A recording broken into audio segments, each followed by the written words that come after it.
Hello everyone, this is Dr. Lashik, and for this short lecture we're going to talk about why experiments support causal claims. Experiments support causal claims because they fulfill the three rules for causality.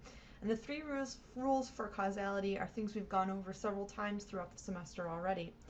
Number one, they establish covariance, meaning the manipulated variable and the measured variable, or the independent variable and the dependent variable, are associated with one another. They're correlated. Number two, experiments establish temporal precedence, meaning that the thing that we manipulated, or our independent variable, came in time before the measurement of the dependent variable. So we are hoping that that means that the changes made to the independent variable caused the measurement of the dependent variable. Number three, experiments fulfill the rule of internal validity, assuming, of course, that the experiment was designed very well. If designed well, it fulfills internal validity by making it so that we really can't pin the results on any other factor besides the independent variable.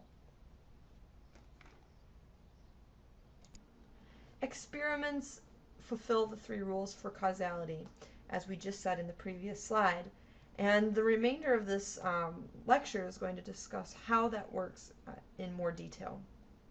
So first of all, they establish covariance. Experiments show that the manipulated variable and the measured variable are related in some way. In other words, they covary. If one condition results in different amounts of the measured variable than the other, there's covariance. Meaning we have a relationship, and if that's all the information that we know is that one condition results in different amounts of the measured variable than the other, we know that there's some sort of relationship. We've established a correlation. The thing that experiments take it a step further than an association claim is that we are answering the question compared to what? Experiments, in other words, offer us a comparison group. And we've talked about comparison groups quite extensively in the previous chapters of this book. If we relied solely on our own experiences or without having a comparison group, we typically would have nothing to compare our results against. So for example, considering that eating pasta study we talked about in the previous lecture, we may think that the large bowls that we use in our own homes make us eat too much. But until we actually compare how much we eat using a small bowl, we could never know for sure. Experimental conditions and levels help give us this comparison group with which to draw conclusions from. So we need at least two things or two variables to establish a correlation, a relationship, or covariance. If we only have one condition, we cannot establish a relationship. Occasionally, it is found that the two variables that we are interested in studying do not covary. They're not correlated or related in any way. And that's why we kind of establish that covariance right off the bat. We have to find out if they're even somewhat related before we want to waste all of our time trying to conduct an experiment. So let's say, for example, we were doing the Seeing Red study, and instead we found out that regardless of the ink color, all three of our groups solved on average the same number of anagrams. In other words, we have no information that they're related in any way. There's no covariance, meaning there's definitely no way we can make a causal conclusion about the data. So we shouldn't even go a step further beyond that if we find out that they're not even related in any way. They certainly do not cause one another in that case. So there are many ways to create these different comparison groups or these conditions or levels of the independent variable. One way is to create a control group. A control group is a group that represents an absence of the changing factor. The other groups, when a control group is being used, are called the treatment groups, or the conditions where the manipulation has changed something. For example, medication studies almost always use a control group.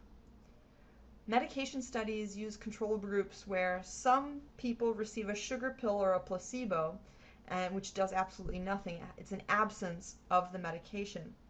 This again would be considered the control group. while another group of people actually received the true medication, which would be the treatment group. In this case, when we talk about medication studies, the control group is also known as the placebo group. So in medical research, you need a control group, but in many psychology studies, this is unnecessary or it doesn't make sense. Instead, we just end up comparing our treatment groups to each other. So we have several levels of the treatment groups. We don't have any conditions where there's an absence of that construct. For example, if we go back to our Seeing Red study example, we compare 3 different types of ink color. There is no condition where we have an absence of color. That's really hard for us to do because even white in an essence is a color all of its own. So it would be very difficult to argue that we actually have a true control group in this case. It wouldn't make sense. Similarly, with our eating pasta study, we compared the difference of food intake from medium bowls to large bowls. There was no time in which they had a condition where there was an absence of a bowl. How do we make any conclusions based off of that? They're definitely not going to eat as much because they don't have anything to eat out of. So again, it doesn't make sense to use a control group in many situations. And in those situations, control groups are just simply not used. As long as you have comparison groups, that you can compare the differences between one another at a theoretical level, that is sufficient. Secondly, experiments establish temporal precedence. So experiments make sure that the manipulation has come first in time and that the dependent variable is then measured. So in essence, what we're doing is we're trying to create a cause and effect. We're changing something that we hope is the cause, and we are measuring the cause's effect. In our Seeing Red study, we changed the ink color and then we measured the anagram completion. In our eating pasta study, we changed the bowl size and then we measured the amount of pasta eaten. This differs from correlational designs or association claims in a big way because both of the variables in association and correlational designs are measured at the same moment. In other words, we're assuming that they happened in the past and we're just measuring them later, right? We cannot tell which came first. It's possible that A might have caused B, but it's also possible that B might have caused A, or that A and B were both caused by something we didn't measure at all, like C. So experiments get beyond that by trying to change only one thing and then measuring another. And we're controlling the time as it passes for that as well, which is why temporal precedence is in our control in experimental designs. The third one is that experiments establish internal validity. And internal validity asks the question, are there any other possible explanations for the results? Well, if the experiment is well designed and all of the other possible variables are held constant, then the answer should be no. This means that the manipulated variable is the only possible explanation for the results. For example, if each group of the ink color study, so our Seeing Red study, received different anagram questions, so the black ink group received a different set of anagram questions than the red ink group and the green ink group, it could be argued that once our results come back to us, that if the anagrams completion changed between groups, that it was due to the fact that maybe one group had easier anagrams than the other condition. And so the difficulty of the question actually might have caused the differences in the results and not the ink color. However, in our example that we've been citing over and over, the researchers made sure to control for this. They made sure that every participant, regardless of condition, received the same anagram questions, so that that wasn't even a factor. Another possible issue is, did the examiners, so the experimenters, know which participant was in which condition? And if so, did they accidentally treat those participants slightly different? This is an important question to ask when we're assessing research, experimental research. We have to ask ourselves, were the researchers blind to the experimental condition? Because it's very possible that the researchers could have accidentally treated participants in different conditions slightly different, which actually caused the results. So confounds are any unintended aspect of the study that could have possibly influenced the results. Anything that wasn't held constant from each condition of the study.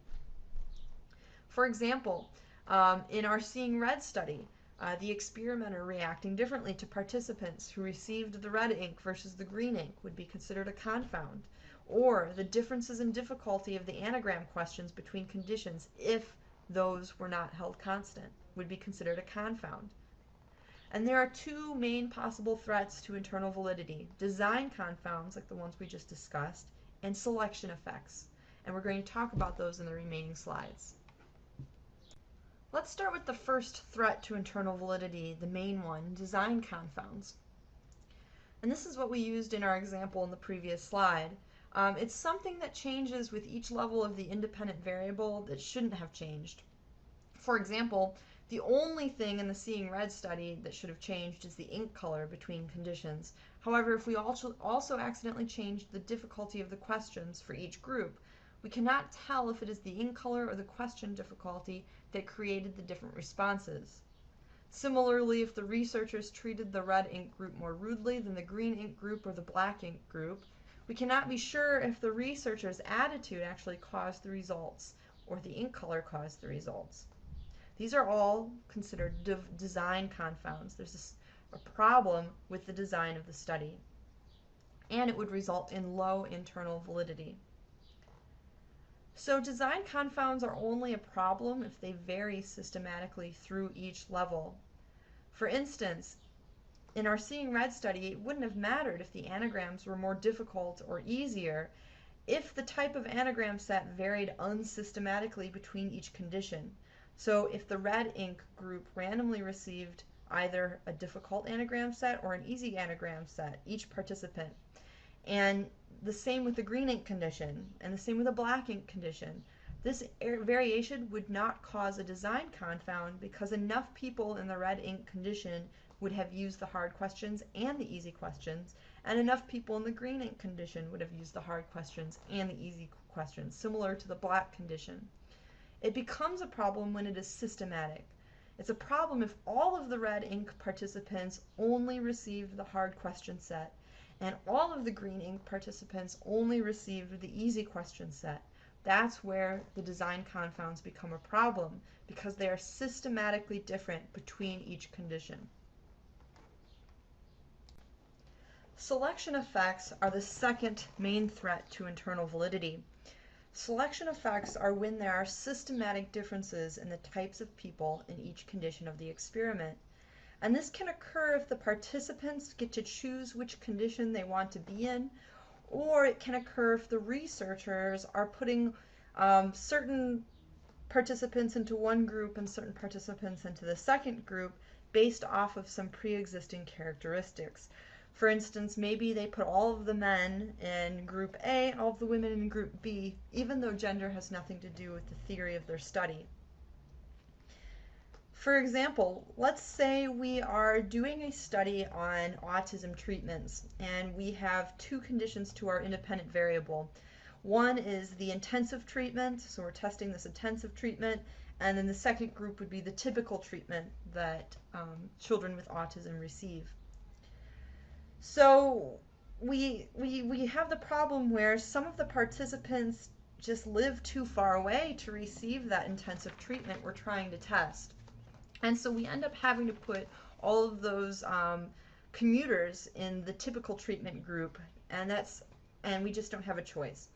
Then we have the situation where some of the parents whose children were put in the typical treatment group get really upset by this fact, and they demand that their child be placed in the intensive treatment group because they feel that they're being shortchanged.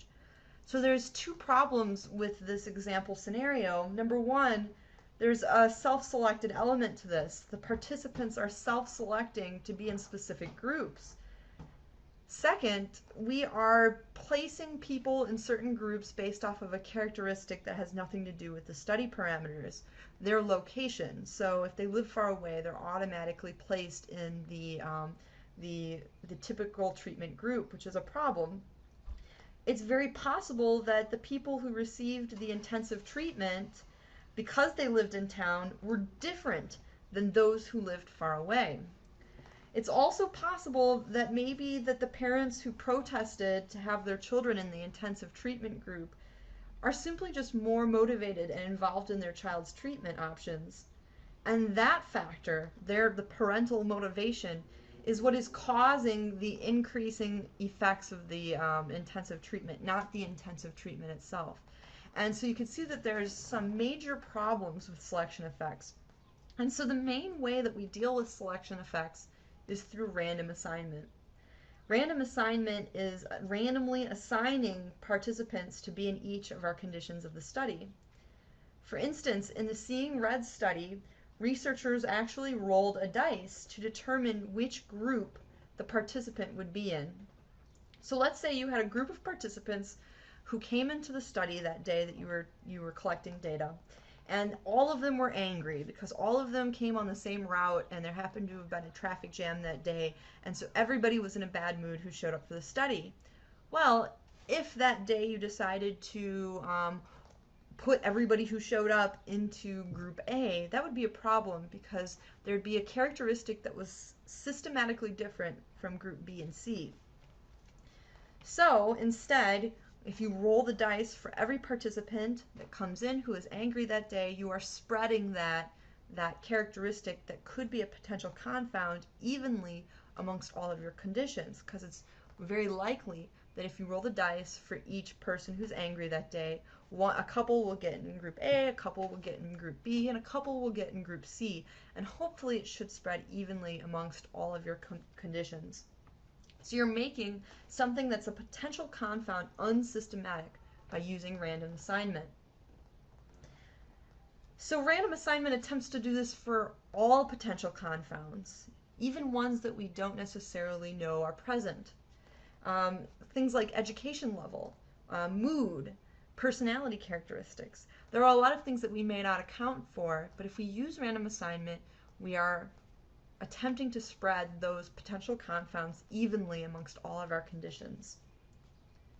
Random assignment is great. In theory, it's especially effective if we have a large sample size, because the more people we have in our sample, and if we're rolling a dice, the more likely things will be spread out evenly.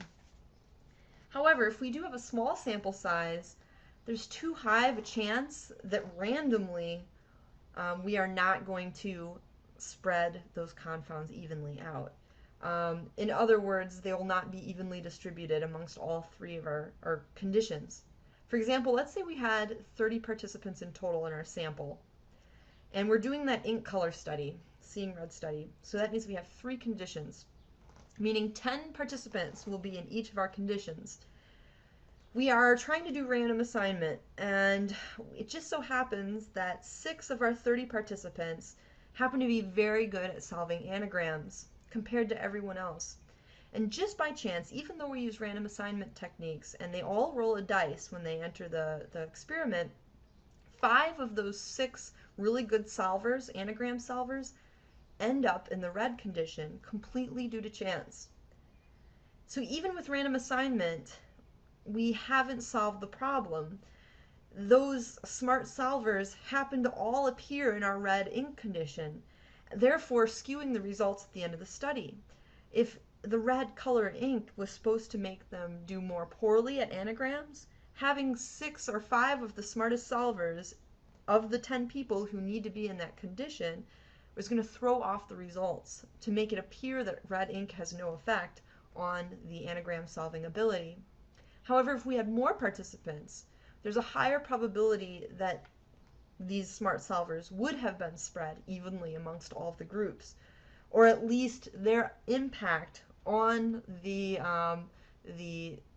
average at the end of the study would not be so extreme. So if there's a small sample size and we cannot trust this random assignment, we would use what is called a matched groups design. This is where, before we do anything with the experiment, we measure the participants on a variable that we believe might cause a problem. So we think ahead and we decide what could be a potential confound for our results, and we measure the participants on that confound. For instance, let's say we think that IQ is going to impact anagram solving ability regardless of ink color. So we want to make sure that we're controlling for that IQ variable. And we have too few people. We only have 30 participants. And so we want to make sure that they are spread evenly. What you do is you measure all of the participants on IQ, or whatever that potential confounding variable is. And then you take the top participants who have the top IQs, and you split them up randomly amongst your conditions. So if we have 3 conditions, we would take the top 3 highest IQs, put one of them in group A, one of them in group B, and one of them in group C. Then we take the second 3 highest IQs, and we do the same thing, all the way down to the last 3 lowest IQs. This makes it so that group A, B, and C all have an equal distribution of IQs from high to low. And this will equally spread the IQ potential confound amongst all 3 conditions. So matched groups helps control for these potential confounds, but we can obviously only control for one potential confound using this issue, like IQ or some other thing. And it requires a lot of extra time. So first of all, as researchers, we have to think about how to execute a matched groups design. Well, we have to contact everybody in our sample. We have to ask them to cooperate with us by filling out a survey on IQ before they even come into the research experiment. And then we have to take all of their IQ scores, we have to code them, we have to split them up into certain groups, and then they have to come back into the research and actually complete the experiment. It is very hard to get participants to do a 2-step design like that, where they first have to do something for us and then come back and do another whole thing for us. We start to lose participants if we do that. So this is very time intensive, but it's necessary if we are dealing with a small sample and we need random assignment in some way. All right, that's it for this lecture. If you have any questions about the material, please don't hesitate to email me.